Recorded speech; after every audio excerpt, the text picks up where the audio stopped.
Welcome, everyone, to the Faculty Leading for Pluralism webinar from Interfaith America. My name is Mike Whittington, and I serve as our Director of Academic Initiatives. At IA, we partner with faculty nationwide and develop practical frameworks and tools to support teaching and leadership across deep difference. I'm especially excited about today's conversation because it centers on a vital question: how can we as faculty lead for pluralism across the campus? That is, how can we create cultures of pluralism, not only in our classrooms, but across our institutions? Thank you for being part of this community. We're glad you're here.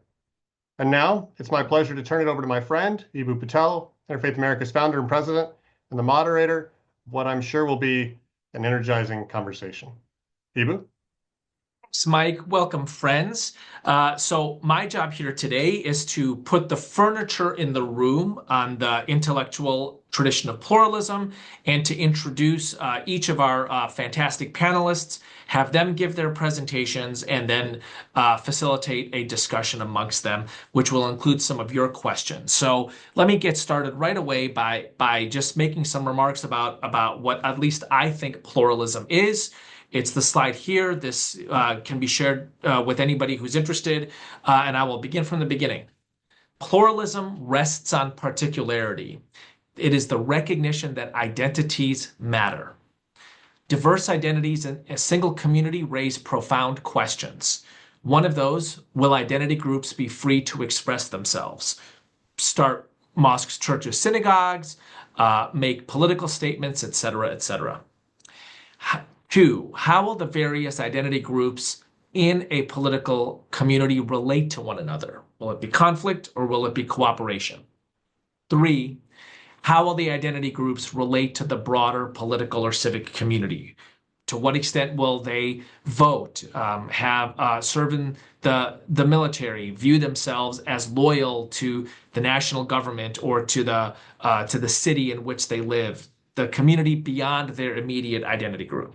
These are three of the most important questions when it comes to the fact of diverse identities in a single entity.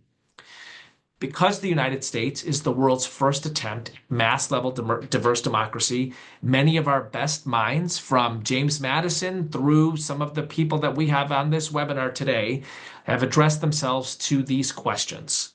That body of thought is called pluralism. Pluralism is the intellectual tradition that seeks to address the questions above in a constructive way. Here's what I mean by constructive. Intellectuals associated with pluralism seek to facilitate freedom of expression as much as possible, and not simply in speech, but also in the creation of civic organizations. They seek to facilitate positive relationships between diverse communities, and they have an eye to the health of the whole and the strength of the underlying political community. Our shorthand for this at Interfaith America is respect, relate, cooperate. One of the things that pluralist theorists have recognized is that diversity is not just the differences you like. It is also the disagreements, which include disagreements about matters of justice. Pluralism is the civic and political container that holds together groups with divergent definitions of justice. I think that this troubles some contemporary understandings of diversity and social justice, which are often understood as synonymous. You will see posters on campuses which say Center for Diversity and Justice. Well, what do you do with the fact that there are divergent definitions of justice, and what is the community that holds people with those divergent views of justice together? Pluralist intellectuals have called that community plural, have called that the tradition that seeks to hold divergent views of justice together pluralism. Finally, pluralism is a discipline that requires practice.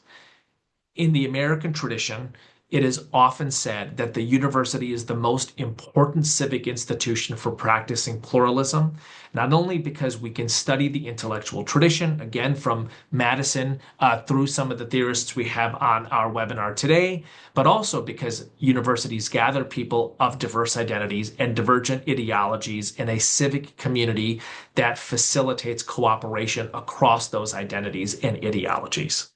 And so with that, I want to begin with our first panelist, my friend, Grant Cornwell, who's a philosopher by training, the president emeritus of the College of Worcester. He is a board member at Interfaith America, and he also serves as a board member on Campus Compact. Grant will be the first of 4 presentations. Each of our presenters has a single slide, and we'll be making we'll be stating a concrete idea for how faculty can lead for pluralism. Grant, over to you. Well, thank you, Eboo, and greetings, everyone. My comments, I have an epigraph for my comments, and it's actually just a lyric out of an Elton John song. And it says, "The words I have to say may well be simple, but they're true." And my thesis basically is this: if you heard what Eboo just said about the nature and complexity and importance of pluralism, a robust commitment to educating students to be equipped to both understand and participate in a plural society, or what I would call a citizenship in a diverse democracy, it's going to take more than any single workshop or orientation program or even co-curricular programs offered by Student Life. This is so important and it's so difficult. It has to be rooted in the curriculum. And I think what I'm going to suggest and what we have done at Rollins College is we've rooted it in the general education curriculum, which is to say that every student must pass through this process, must pass through this these set of learning goals. So I think what we call at Rollins intercultural competency, which is basically the full-blown set of skills and values necessary for participating in a pluralist society, intercultural competency. It's more than a set of communication skills. So as much as I'm a champion of workshops on how to dialogue across difference, what we're talking about goes way deeper. And intercultural competency is made so much more difficult in our current political climate. So I am saying that cultivating these skills, values, and content knowledge calls for a coordinated effort between student affairs programming, but also the academic curriculum, and can never be adequately addressed in any one-touch programs that students encounter somewhere across their time in college. Therefore, at Rollins, what we did is we anchored it in the arc of the general education curriculum so that it involves faculty from multiple disciplines and it's developed progressively over the 4 years.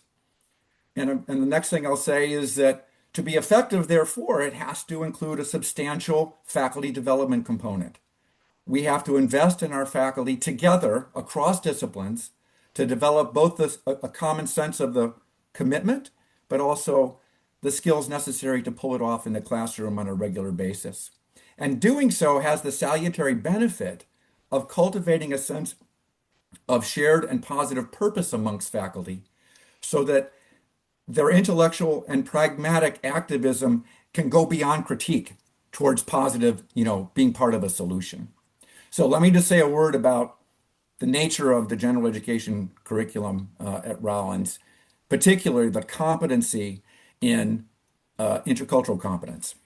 So Rollins isn't very special in that way. We have a general education requirement of all students that includes a first-year seminar, 3 interdisciplinary courses in the foundation of the liberal arts, but also this set of competency courses in writing and quantitative analysis and ethical reasoning and a second language, and a competency requirement in intercultural competency.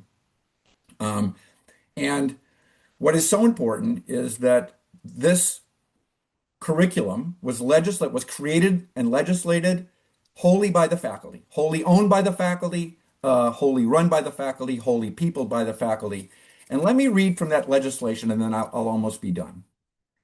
The faculty legislation at Rollins says, in intercultural competency courses, students will gain knowledge of the ways cultural differences enrich the world, but also how past and present customs have both advanced or infringed upon the promises of a democratic society.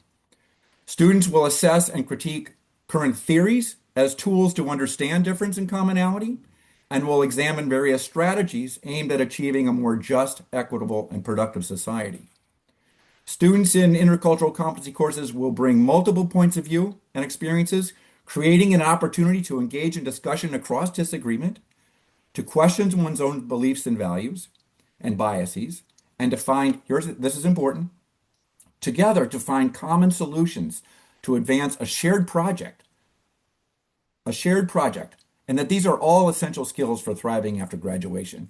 So after examining all of these theories of difference, their historical, their cultural context, the political economy of difference, then the students in every one of these classes has to actually work in a group and accomplish some common project across or collaborating across those many differences. So on your screen here, you see just a few of the learning goals. Courses will encourage civil discussion across disagreement. They'll encourage students to question their own biases and beliefs. And students will gain knowledge of how past and present customs have advanced or infringed upon the promises of a democratic society. And students will assess current theories as tools to understand difference and commonality.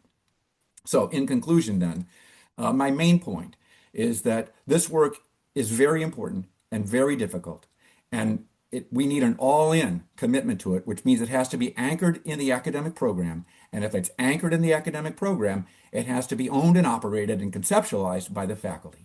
So thank you, Eboo. I'll hand it over now. Excellent. Thank you, Grant. I want to introduce my friend and colleague, Marjorie Hass, who is the president of Independent Colleges, and former president of both Rhodes College and Austin College, and author of the book Leadership for Women in Higher Education. Grant has talked about how faculty at a single college created a gen ed requirement, undoubtedly with his encouragement, and what students will be doing in that gen ed requirement, including common projects for the common good. Marjorie is going to be speaking about the faculty culture necessary to make that happen. Terrific. Thanks, Eboo. It's lovely to be here with such great colleagues. And I'm delighted to talk a little bit about, faculty are going to be invited into this role and work. How will they carry it forward? And what do we as faculty members, and I count myself still as a faculty member. I spent many years as a professor of philosophy. If we agree, or at least for the purpose of conversation, we somewhat agree that pluralism is a precondition for success of the academic teaching and research mission. I don't see it as necessarily just an end in itself, but a precondition for that. How is it that we will develop those skills in ourselves? And just a few things to consider. One, for faculty members, our most salient identity is our disciplinary identity, that we are stand ourselves as a philosopher, as a historian, et cetera. We bring those identities into the conversations. We also, of course, carry many other personal identities. I might show up as a woman. I show up as Jewish. I show up as an American. I show up as an urban or maybe even a cosmopolitan person. Others show up in very different kinds of categories. We have to figure that out as well. We also bring, again, additional professional identities beyond just our disciplinary identity. So some faculty members see themselves primarily as scholars or researchers, others primarily as teachers or as members of a interdisciplinary program. We might see ourselves identified with those who do hard science or soft science, or those who are in primarily numerate ways of doing those things. So we divide ourselves up into all of these groups, and yet we have to come together and create a coherent curriculum and a coherent way of teaching and learning for our students. So I really invite you to think about the questions I have there on the left. And as you do so, let me remind you of some data that AAC&U gathered through their survey of faculty. They found that when you ask faculty, 37% of them say that they are limited in at least either often or occasionally in what they feel they can say to their colleagues in faculty and department members. More than 67% have said that they either often or occasionally refrain from raising certain divisive topics with colleagues in order to avoid discomfort. More than 60% say they observe a tendency that when faculty members gather informally, they avoid controversial topics. Now, whether that controversy is a current hot button political issue or whether the controversy is about the language requirement on campus, avoiding those difficult issues means we're not really doing this work that we now want students to do. It's a way of reminding ourselves how hard it is to do this. So I think these kinds of questions are important for faculty to ask each other and themselves, and to try to really work on creating a culture. We often let bullying or silence be the way we work out differences. That is not going to be helpful if we're going to be leading work on creating a pluralistic experience for students in the classroom or in the curriculum. And so helping and thinking about the ways we can move our own governance work, our own faculty governance, our own curricular responsibilities from silos to integration, from bullying or silence to really truly functional, even if difficult and sometimes contentious governance, and from our multiple self-interests to a sense of the common good for our students. Thank you. Because Grant and Marjorie are so nice and they do things like quote Elton John songs, I want to just underscore how radical some of the things that they're saying are, that there ought to be a gen ed course on pluralism at campuses that faculty develop together. That's what Grant said. Marjorie just said that faculty need to see themselves as a cohesive group who creates a coherent curriculum. These are radical ideas in higher education right now, and I just want to underscore how interesting and provocative they are before moving on to our third speaker, my friend Sarah Igo, who I'm just looking up.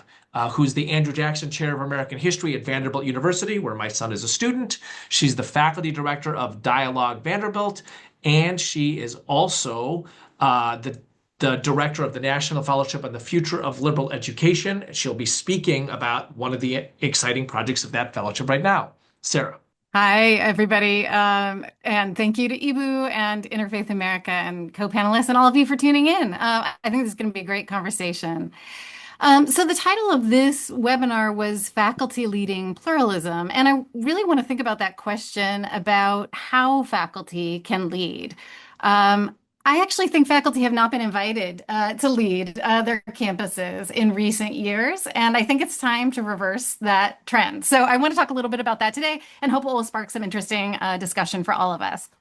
So what I say here is that to lead, to genuinely lead, and I mean something more than faculty governance as we typically think of it here, faculty must make the whole of campus intellectual life their concern. So I'm an intellectual historian at Vanderbilt. I teach, and I'm also a fan of the American tradition of pluralism. It's a theory for how diverse democracy can not just endure or limp along or tolerate others, but really how it can thrive. And so it's been really interesting to me as an intellectual historian to see this tradition kind of return and come back into our public discourse, thanks to Eboo and others. So I want to say I come to this conversation having been involved in 3 separate but intertwined projects that are, I think, enlivened by a pluralist framework. One of them, and it echoes some of what Grant said already, is around general education reform as foundational to a college education. The second area is as the faculty director of Dialogue Vanderbilt, which is our cross-campus civil discourse program. But the third, and that's the place I'm going to really focus in my quick comments here today, is on the question of faculty professional identity. And that identity, I'll just note, I'm speaking about really here from an R1 university experience. But my proposition is really simple. It's that faculty can and must be the stewards of campus intellectual life beyond their own research and classrooms.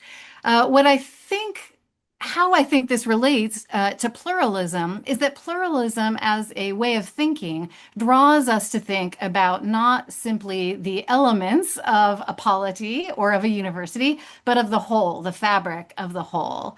And thinking about that whole, it really requires, I think, regrounding and widening our understandings of faculty professional identity, which is also going to mean reversing some of the trends in higher ed of the last 50 to 75 years, which is no easy feat, but I think is really important to focus on.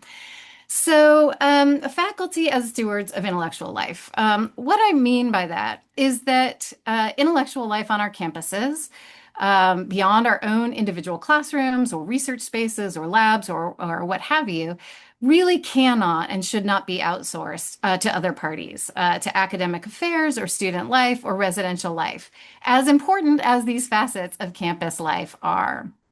However, that is largely, I think, what has happened, at least at campuses like my own, over the last 50 or 75 years. The university itself and many academic fields certainly subordinate this role of faculty as the kind of tenders of intellectual life beyond their departments and so forth to other parties. Faculty life and universities themselves have become more specialized and atomized in lots of respects.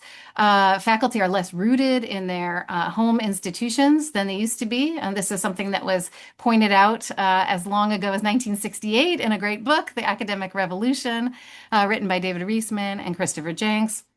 And these trends, which are part of our explosion of research and specialization and electives and everything else, graduate training, are important and part of what makes American higher education so well respected around the world. But those trends have also drawn faculty away from their vital role as the keepers of classrooms and campus culture. So how do we reverse those trends, or at least give more equal time to those really important concerns for our campuses and for our students? I'm going to offer one idea, a concrete proposal. It relates to a new national initiative that the Teagle Foundation is supporting. And it's pictured here on the slide. It's the National Fellowship on the Future of Liberal Education. The idea behind this fellowship is to identify and inspire a new generation of faculty champions of liberal education. Fantastic researchers, wonderful scholars, but people who are also committed to the project of liberal education, conceived as the deliberate cultivation of capacities like curiosity and reason, free expression and intellectual humility, those capacities that allow us to live well together in a democratic society. The idea of the fellowship, just briefly, is to catch faculty before they're fully formed, before they've kind of hardened into their full faculty selves, and to invite them to expand their imaginations for what they are responsible for at the university and how they may lead. I think it's a critical intervention point. I think it's an exciting way of helping anchor faculty identity in a new but also an old place, that is, in the culture of campus. And I think it will help us meet this moment in higher education. I also think it will give great meaning and inspiration to a new generation of faculty leaders. Thank you. Right. Well, to continue on with the radical and the provocative, Sarah's notion that faculty identities have to shift in order to be tenders of the campus environment around pluralism, that faculty need to be invited into that, and that a lot of that work has been outsourced to other actors on campus. As important as those other actors are, it has decentered the historic key role that faculty have played in nurturing cultures of pluralism on campus. All of these things are open-ended questions that people think about and research for lifetimes, and we'll get into that conversation a little bit later. But let me introduce our fourth and final panelist, my friend Laurie Patton, who I've taught with for 10 years, a seminar called Teaching Interfaith. She is the president of the American Academy of Arts and Sciences, a professor of religion, author of a seminal article in Pluralism called Pragmatic Pluralism, and author of a book on religion and pluralism called Who Owns Religion, which is several case studies about religion and pluralism. Laurie, take us away. Okay, thank you so much, everyone. I'm going to share some of my reflections based on my experience of 10 years of leading Middlebury as its president and before that, Dean of Arts and Sciences at Duke, thinking about what leaders can do with faculty and how faculty have been the most constructive in helping create pluralism on campus. I wanted to begin by saying how much I think my colleagues are absolutely right about really featuring the intellectual traditions that are part of American pluralism. If they didn't address it directly, they hinted at it in their various presentations. And I think really naming that canon again, of Dewey and Berlin and James and Walzer and West and Taylor, and people who are less well-known, who are great theorists of pluralism, like Alonzo Smith, Elaine Locke, one of the early thinkers about pluralism from an African-American perspective, Horace Callan from the Jewish perspective, not only, but great philosophers all, and of course, Diana Eck as one of the major recenterers of the pluralistic intellectual tradition. This should be a canon, and it should be part of the conversation that my colleagues have so helpfully spoken about already. I want to begin, I have 3 points, and then the fourth little slide there is a conflict transformation collaborative at Middlebury that we set up in response to a brokenness on campus, which is so important to name for all of us.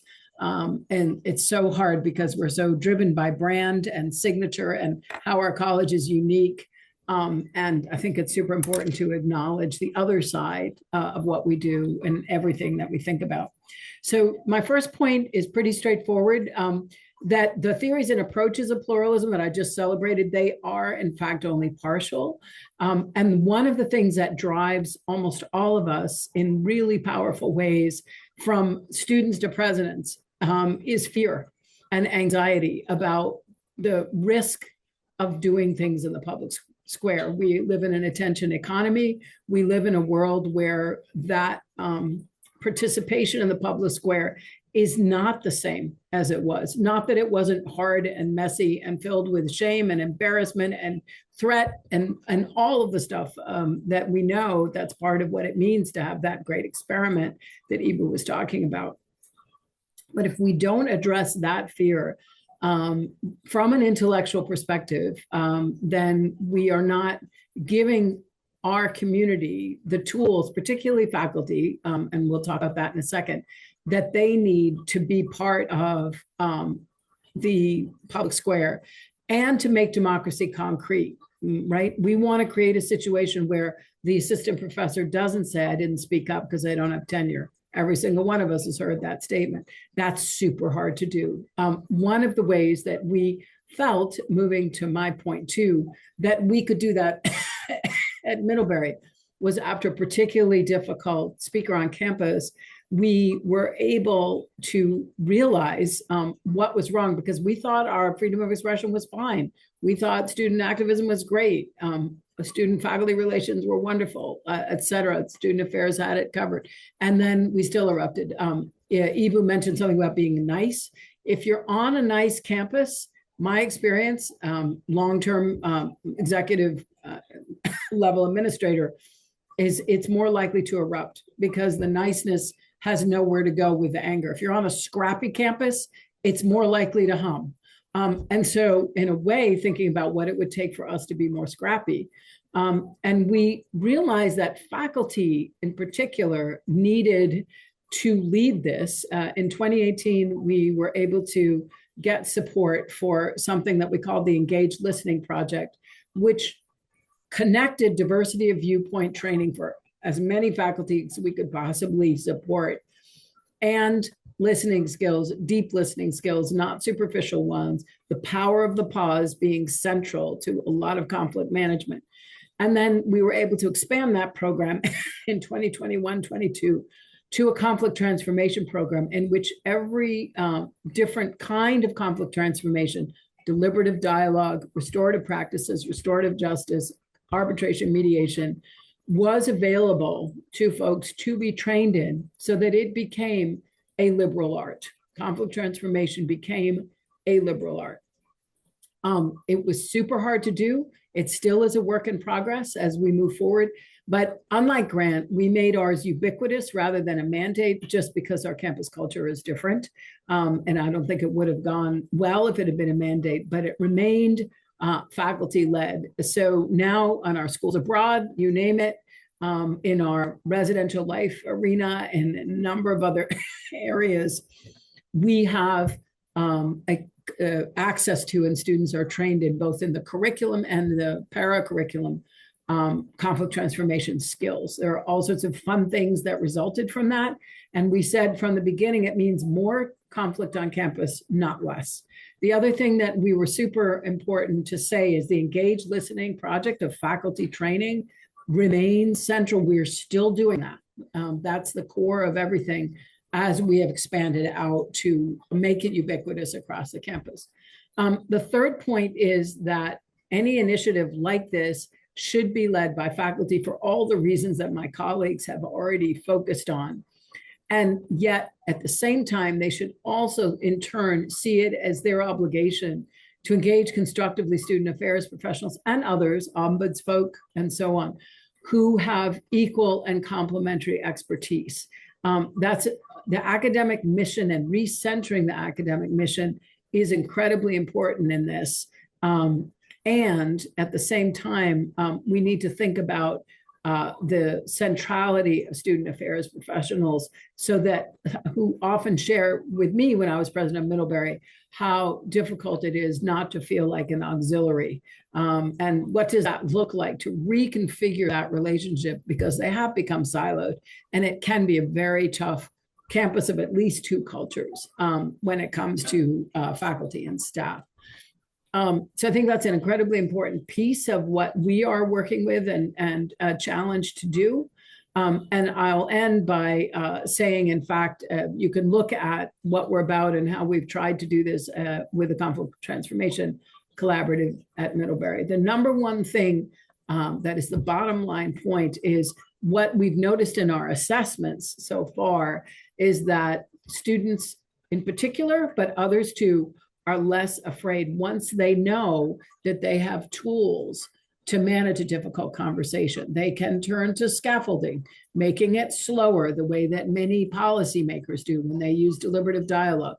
They can turn to thinking about exploring options rather than taking positions, and reframing, the way that Roger Fisher and Yuri talk about in Getting to Yes. There are a number of very concrete things that they can do to make their own participation in the public square more concrete and less scary as they move forward in the service of something that Grant mentioned very earlier, which is to making democracy itself concrete for them. And I'll end there. All right, friends. So good. I promised you. So I'm just going to do a very quick summary, and then I'm going to facilitate a little bit of a conversation amongst our panelists. So here's my quick summary. Grant quoted Elton John, which I love, and said that that it's curriculum that it's at the heart of a campus, it's gen ed requirements that are at the core of the curriculum, and that if we're going to make pluralism the centerpiece of a campus, it ought to be in the gen ed, and the faculty ought to see it as their project to develop that. Marjorie addressed the question of what kind of culture do we need amongst our faculty in order to develop the kind of thing like a gen ed course on pluralism or intercultural competency, and put out the idea that faculty should think of themselves as a cohesive body, no bullying, no silences, who puts together a coherent curriculum for a cohesive campus experience. Again, these are both radical in the kind of early 21st century atomized multiversity, right? Those are radical ideas. It's an idea about cohesion. It's an idea about coming to the forces that bring us together and bring us towards a campus rather than the ones that send us apart. Sarah put it right out there and said that campuses are principally intellectual spaces. They are principally intellectual spaces, and faculty are the stewards of those spaces. And while faculty should take some responsibility for doing things that have not put them at the center of the space that is a college campus, Sarah's language in this was, we have not felt invited for some time. We have not felt invited. The campus as a space has felt outsourced to other actors. As important as they are, it ought to be faculty at the center of it. Again, provocative, interesting, radical. And so Sarah's project is how do we shift the identity of faculty so that they take that seriously. Laurie puts on the table a couple of ideas in conversation with that. One is clearly student affairs staff do an important job. How should we think of those skills? How are they complementary? How are faculty inviting them to engage in campus? I think one of the interesting things about that is an interesting tension between the idea of who should be doing the inviting, who should be, who's kind of at the center, and then finally Laurie's point of, hey, listen, if we're going to have this professional transition amongst faculty to think of themselves as leaders for pluralism, they're going to need some training in order to do that. And training in conflict transformation is excellent for that. So that's kind of my quick summary. I want to thank you all again, and I want to begin with the question of the relationship between faculty and student affairs staff. And maybe I'll put it out there in the form of a concrete question, which just occurred to me as I was listening to you all. So this is brand new, and if people need more time to answer this concrete question, I can ask it in a different way. But let me offer this kind of insight first. Brian Garston, who leads the Civic Thought program at Yale University, told his story at a meeting that I think Laurie and Sarah were also at, where he said, when he's a political theorist, he said when he was teaching the concept of consent of the governed, one of the things that his students said to him is, we know all that we need to know about consent because we've been taught about consent by student affairs staff here at Yale and frankly in our private schools before we arrived at Yale. Right? We know what consent is. We don't need to hear about it from you. And Ryan was like, this is when I first realized that what is happening in auxiliary parts of our schools, as important as that is sometimes decentering important intellectual concepts that have a different kind of history. So that's just one example, but I found it super interesting. And clearly it's not that consent in intimate situations doesn't matter. It's just that consent also has a different definition in intellectual and political history. And if there are barriers to teaching that, that seems to be a problem. So here's my kind of direct and concrete question for the panelists. If faculty ran key student affairs functions, freshman orientation, RA training, the advising of student groups, how would it look different than it does today?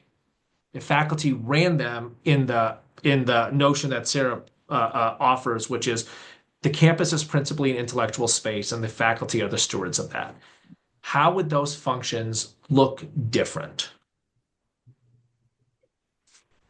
Well, it's funny you say that because I was part of just such an experiment. It was a long time ago that the faculty at St. Lawrence University kind of took control of the first year and not only created a first year seminar based around living learning colleges, but also were going to be not resident in these colleges, but the RA staff were peer mentors in the course, and actually the faculty set the curriculum for these residential colleges. And so this was faculty getting their hands right into student affairs space. And the outcome was mixed. On the other hand, it was the case that these were living learning colleges. So the theories that they were studying in the classroom were brought to bear in understanding the social life, the negotiated social life in the college, which is great. You want to have that. On the other hand, faculty, no surprise, and this isn't a critique, but they don't know anything about student development theory. And so they don't really know how to understand the sort of lived experience and of the students. And student affairs people are steeped in student development theory, all different kinds of student development theories, but they've studied it as a discipline. And their practice as professionals comes out of their own intellectual understanding of their work and the students. So I'll stop there. And Eboo, I think I really appreciate what Grant just said, and I'm sure Marjorie and Sarah have super interesting ideas. I would say I'm not sure that I would move with that particular action. What I would say has been super interesting and has, as far as I know, not been tried on any campus except as it emerges organically. And then it's super functional, which is long-term, non-episodic partnerships between individual faculty members and individual student affairs folks. It can emerge in several different ways. It can emerge with I have a difficult student. How do you manage it? Or you're the dean. How did you manage this, et cetera? And then it becomes a longer conversation. It can emerge with people, serving on a committee together to create some of the cool things that Marjorie, Sarah, and Grant spoke about. Those tend to work very well. And my thinking on this would be the deep awareness that you need both, and that faculty having a partner to think with about in an ongoing disciplined form of reflection that is understood as part of their obligation on campus life would be transformative for the campus. It would help student affairs folks feel less isolated and feeling like they're just like, helpers kind of thing and not respected for their expertise, and would help faculty feel less isolated, which then turns into oh my God, I'm just hired to teach X, please don't make me do Y. So that's what I would suggest as an alternative to the scene that you suggested. What you're saying, Laurie, is I think drawing an important distinction between faculty becoming engaged and the faculty becoming engaged.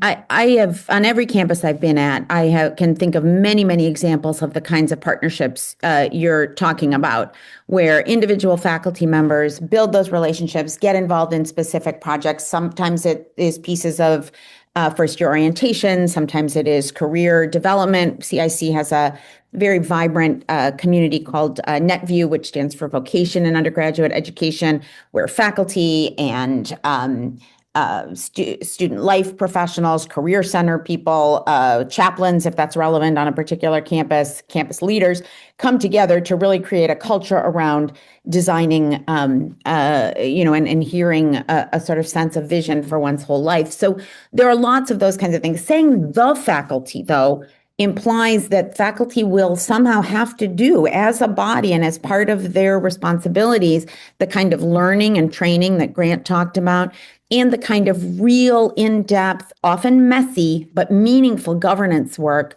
of coming to some sort of agreement about what that should look like.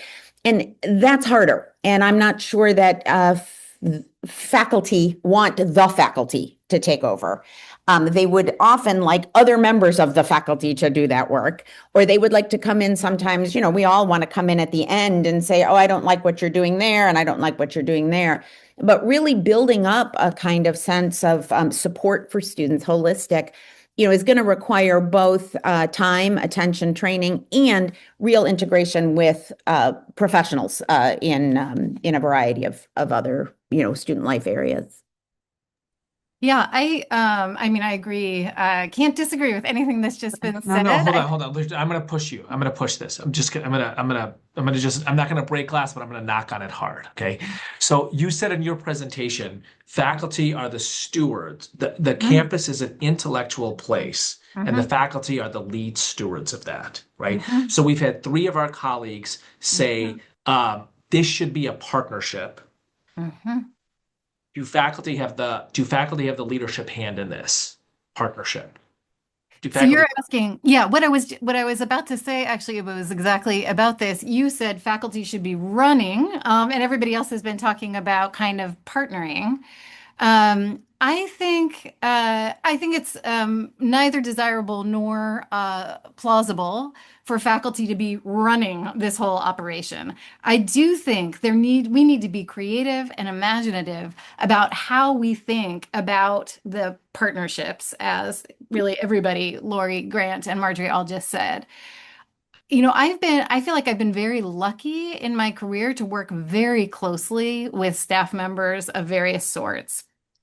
And I think that experience, however, is really rare. And as Laurie and Marjorie, I think both suggested, it is often more organic. It's left for chance.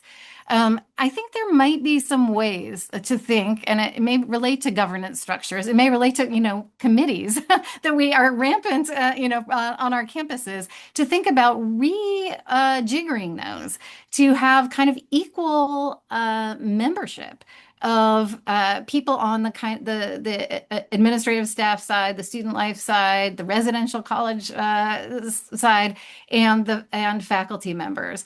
I actually think, yes, this will lead to much more work for faculty members in certain respects, but I also think it will deepen their appreciation and understanding of what it takes to actually create excellent student cultures on campuses.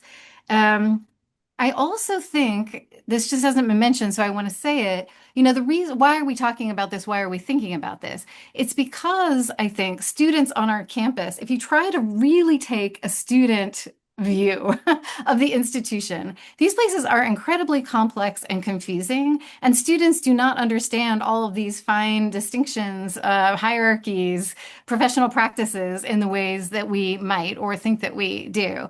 And if we really were to think about the student experience of our campuses and what they're hearing in different spaces on campus, and really took it upon ourselves, faculty, staff alike, to imagine what would make that experience more cohesive, more educationally fulfilling, more intellectually rich for our students, we would do things really quite differently. I also think, Eboo, that, when I say faculty lead, I think there are a number of different ways that faculty can take leadership where they haven't yet, or they haven't felt invited, to Sarah's point. And I think that's part of what I would imagine. For example, when you say run, like which part of which function, and I think we need to be very careful about the distinction between lead and run. But I do think that I would love to have a student affairs professional. Like when I taught my anthropology of religion class at Middlebury, my last semester there, to have a student affairs person engaged in reading that canon with me, oh my God, I would have killed to have. And so that intellectual thing, please go ahead, Greg.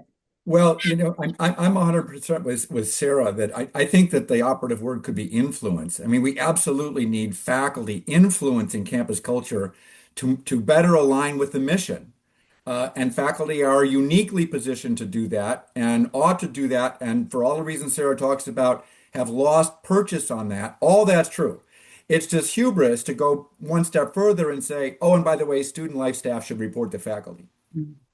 It's interesting as we think about why is this the case? I mean, faculty understand the reward structure set up at institutions. If we really believe seriously that faculty members need to be active engagers in campus cultural life beyond just their own narrow specializations or what have you, then we need to align rewards and with that. But I am, that is not in fact how we do that. We privilege as a collective field research and scholarship. Some of it very important and very good, and some of it just, I think we would all agree, for the purposes of getting tenure or for the purposes of saying you have these publications. So, we have a model where you are supposed to publish early, publish often. We don't value sort of deep immersion in a subject. We don't, value take 10 years and think about this before you write your book on this subject. That's not our faculty culture, the culture we as faculty we've created. So we've built a structure of rewards that really goes against many of the things that we're thinking about. And if we want to create new cultures, we're going to have to think about that structure as well. What do we value, and how do we provide faculty with the time and energy that they used to have long ago, I'm told, to really be running the admissions department and running these other things. So, but that would be a big shift. But again, the rewards and the incentives are very much in faculty hands, and yet we just recreate the same model over and over again. And we do it whether we're talking about being at a small liberal arts college or a state institution or an R1. So I'm curious if there's concrete ideas that people would have about like what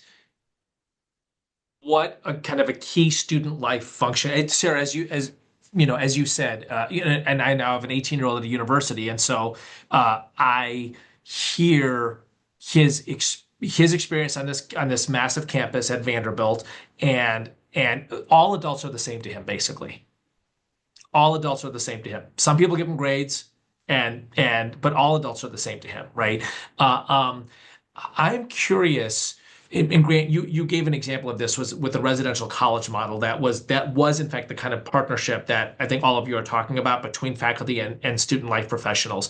But I'm curious, are there other concrete proposals that we would have? And I want to just increase the drama a little bit here by saying I have now been in several rooms where the great Danielle Allen has just pronounced campus culture should follow from academic culture, full stop. Campus culture should follow from academic culture. Like the way we do things in classrooms is the way things should be done across campus, period, right? And I think what she is saying is, I'm going to put some words in her mouth here to make this fun. Student development theory is less important than the intellectual tradition of political theory and how well you are shaped in it. Now she's at Harvard. That's a particular place. She's a particular person, but I find that kind of striking, right? Like my job is to make you an excellent political theorist, and it is not to figure out how your 19-year-old brain works. If you want to elevate to the tradition, I'm here for you. That is how a campus should function, right? Again, I'm putting some words in her mouth, but one of the things I like about that is it sounds like my kids' basketball coaches, right? I'm here to make you an excellent basketball player. If you don't want to do that, you don't have to be here. Academic culture should drive campus culture. I agree with that formulation, Eboo. For me, that's uncontroversial. Where I think I would nuance it, I guess, a little bit, is that when I think about something like the big curriculum reform we undertook at Vanderbilt, or our Dialogue Vanderbilt program, or any other major initiative that we've tried to get off the ground, because of how complex campuses are, people differently situated in them have different kinds of knowledge, really, really useful knowledge about how things are working. So let me just give you a concrete example. When we were taking on gen ed reform at Vanderbilt, we consulted, luckily, the students, but we also really needed to talk to academic advisors. We really needed to talk to student life professionals. We really needed to talk to coaches. We needed to talk to people involved in regulating the Greek system to really understand where our students were, what kind of academic pressures they were feeling, where they needed help, where they weren't developing the kind of capacities, intellectual and otherwise, that we wanted. So it's not that. For me to say that the academic enterprise should be central and driving the mission is not to say that only faculty have something to say about that. I don't think that's right. What I do think is that in order to make that true for students, to put the academic and the intellectual vibrancy of our campuses at the center, we need to do a much better job of integrating all of these parts so that faculty must be parts of all those conversations. But I think I would equally say the rest of the people running and keeping the university running also need to be in those conversations. I think coherence and kind of legibility of what we mean by education is really missing for a lot of our students until you get all of those people in the same room, which again is it's hard to get faculty on the same page. It's even harder when you're talking about all of these other groups. But I think it's really, really important for us to be imagining how we can do that better. I just like to insert just a possible shift, Eboo, because when I was listening to Marjorie, I heard her describe academic culture as not all that healthy or amenable to pluralist practices. Okay, so I think academic culture has got a lot of flaws. It's hierarchical. It certainly has remnants of being a patriarchy. It's not a very generous culture as such. So now if you want to shift the terms and talk about, the job of faculty is to inspire an intellectual culture, a culture of inquiry on campus, a culture of discourse on campus. Heck yes, I'm all in. I would, Super interesting. and I think a way I would put it super concretely, and I think we have an opportunity to do this now, and it's going to be really hard and messy, but one, faculty should learn development theory and student learning theory, period. They don't have to learn it like student affairs folks do, but in order to be better teachers and sort of think about different learning styles and so forth, that's part of it. Some people get that training in graduate school, most do not. That's number one. They should learn the paradigms with which their colleagues are coming and the expertise that their colleagues carry in student affairs. Number two, student affairs need to engage with the intellectual traditions that the colleges embrace, whatever that looks like. And that's going to look different at Rhodes, where Marjorie was, and at Rollins, where Grant was, and at Vanderbilt or Middlebury. But they will have a shared understanding of what that intellectual tradition looks like, so that the mutual reference points are more and stronger, period. That should be a requirement for both sides. Then then everyone can grumble, right? So then it's a universal grumbling that makes sense. The third thing that I want to say is that workload assessment, and there was a question in the chat about this, for both faculty, maybe we don't get rid of tenure, but we need to think very carefully about what expectations of tenure look like for faculty well-being, and very much the case profoundly for student affairs. The amount of change, turnover for student affairs is extraordinary, and the kind of stuff that they get, it's much more the case in my experience as student affairs professionals get grief from faculty than, and of course it goes the other way around, but it's much more in the first direction. That is very tough to manage. And so I think reflection, administrative responsibility for reflection about workload and burnout, not just because of COVID, et cetera, is incredibly important to go Absolutely. with this campus change. Ironically, some of the institutions that do the very best at what we're identifying here are institutions that have a very particularist mission. HBCUs, religious colleges, women's colleges. So on the one hand, there's a sense of shared, perhaps shared identity, but certainly shared commitment to a set of beliefs that allow a ground from which other kinds of differences can be explored more fully and more concretely. When we have institutions that have more secular or more comprehensive missions, I think that's where we don't sometimes feel like we have something to stand on from which we will now, create an environment where we can talk through these differences. And I'm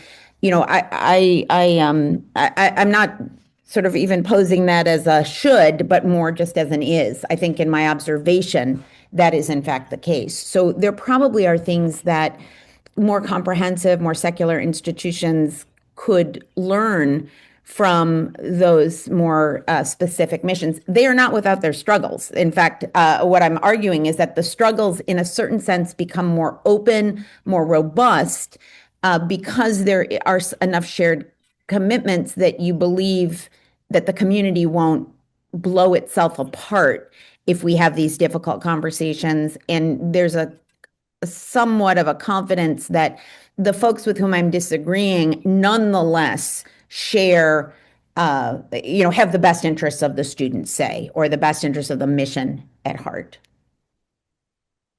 So, Marjorie, I think that's an excellent point. So my dad went to Notre Dame. I'm there a couple of times a year, some familiarity with that place, and there is a cohesiveness to that place. Not that there is an internal dissent. Of course there is. In fact, that's come out in the higher ed press recently, but at an HBCU, at a Wellesley, at a Notre Dame, at a BYU, because it focuses on a particularist identity. And I think this is part of the this is part of the great promise and potential of the diverse campus, which is that it is a concrete opportunity for the nurturing of pluralism. It is a concrete opportunity for the nurturing of pluralism. At University of Illinois, where I went, you know, a Vanderbilt, et cetera, that it is an opportunity. And I love this idea of a partnership between student affairs staff and faculty, right? We are engaged in the nurturing of a civic community of pluralism, which is to say, this is a university that brings people of diverse identities and divergent ideologies together. It is one of the special places in which it invites people to deepen into their distinctive identities, both through identity groups, but also through intellectual traditions. You can major in Jewish history here, right? And we are an environment that requires people to cooperate across differences and disagreements, right? So if we understood the university as a pluralist enterprise, and by the way, many scholars of pluralism do. I mean, the one that I quote frequently on this, one is John Courtney Murray. The university is a place where creeds are at war intelligibly. The other is Alistair McIntyre. I don't think that it is random that both of these are Catholic philosophers, right? Alistair McIntyre, the university is a place where we initiate people into conflict. We initiate students into the conflicts that are at the heart of a diverse democracy, right? And so, that's a strong identity for an institution, right? An institution that adopts that as its mission is going to have that sort of ground and shared. And maybe part of what you're advocating for is that secular and generalist universities take a firmer stand on what the mission is and what kind of culture has to be to support the mission. In the questions I asked faculty to think about, one of them was, are the missional limits to pluralism made plain and broadly accepted? In other words, are there viewpoints that are just out of bounds, or if not viewpoints, behaviors, right? Taking up arms to solve the conflicts, right? Presumably is not acceptable. So on a campus. So what are the limits and barriers, and have we negotiated them and debated them and hold them mutually? I would go ahead. Is it Sarah jumping in, or Laurie's jumping in? Just to say that I think thoughtfulness about and common reflection about where the line is that one would personally draw, even if that isn't the same line as where the institution goes, is part of what pluralist reflection is all about.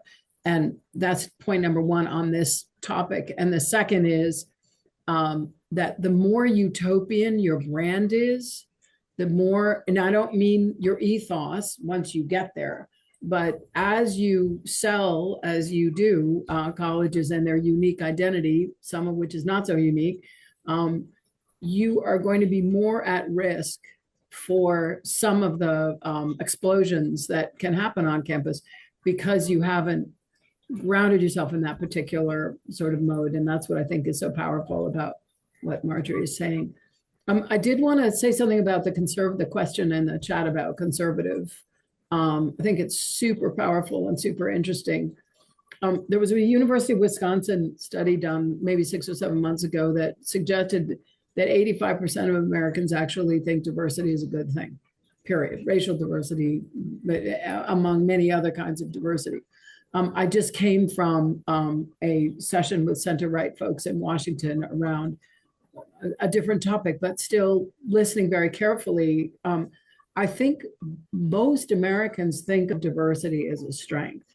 And that is something, a premise to begin with in interesting and important ways. How they think about it as a strength is, of course, the difference. But I do worry that part of our polarization we've entered into a sort of high conflict where conservatives are against diversity and liberals are for it, which has not been my experience at all. Rather the opposite. Sometimes it's the opposite. So I would only suggest that as we continue to think about new habits of being on campus, that we speak in the language of alliance as much as we can, particularly in this space. So Laurie, thank you for that. We can't do this, but what I would love to do is poll all the participants and ask if the very concept of democracy has been pigeonholed as progressive, because I would really want to resist that. there are I could, and Eboo did. There are many conservative theorists of democracy who historically and currently really care about how it works.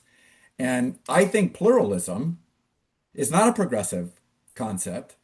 I think it's a kind of bilateral concept. Like, if you care about democracy working, you need to understand what it takes to navigate a diverse democracy. And diversity, we tend to think about it as you have these well-defined groups and it's between them.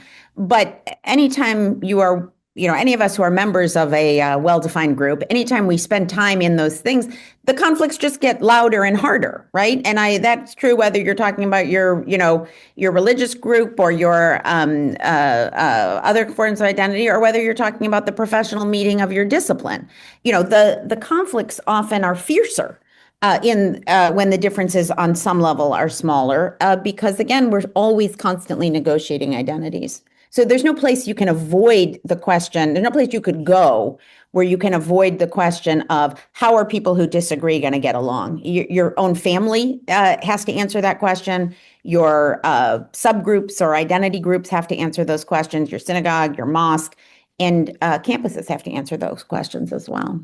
This discussion is making me think. Oh, sorry. No, please, Sarah. Go ahead. I was just gonna, jump in because I think so many of these big concepts, pluralism, democracy, that we're talking about rely in some ways on not, and this goes maybe back to Laurie's remarks in the beginning, about not avoiding or resisting or even disliking conflict. I think, and to me, when I think about some of these questions at the most fundamental level, what are we doing as educators? It is, maybe initiating students into disagreement and conflict. It is helping them see that disagreement and conflict are how we get better, sharper, how campuses become vibrant. How you learn that the late night, debate is kind of what you're there for. So I wonder if the valence of some of these terms is part of the problem for us, that we kind of worry about them as always negative, as always off-putting, as something we need to kind of manage and contain, rather than really creating spaces. And I do mean, in fact, literal spaces sometimes on our campus. I hope they're classrooms, but also other spaces, maybe tech-free spaces, especially, where students and faculty and staff can get together and really, mix it up as a kind of social event, as something that is joyful and interesting and moving toward clarity on some of the things that we really care about. So I just wanted to insert that because I think sometimes the very way that we frame these things for students, faculty, staff alike, it assumes that they're going to be a slog rather than this is education, and this is how it works best. This is what it's about. And Eboo, I know we need to turn back to you to close us out, but I want to just tie some threads together here with 3 words. Grant, what you said about democracy, super powerful. At the Academy, everything we do has to be nonpartisan, and we have to have consulted and engaged with both center left, center right folks. And one of the things that we compromised in our OCP, our common purpose on recommendations for renewing democracy, precisely in the dynamics you talk about, is we use the word constitutional democracy. And that is a way forward. Is it perfect? No. We also use the word republic all the time because it gets at some of the Federalist, commitments that are alternatively both right and left, depending. The other thing that I would love to do as an idea for all of us is, what would it look like for us to talk about foundational pluralism? Because I think foundational pluralism has some of that reference point to the ideal as well as the history that is part of who we are that could bring us together in some interesting ways. Oh, I love this. So that's actually a perfect lead into what I wanted to kind of say in closing.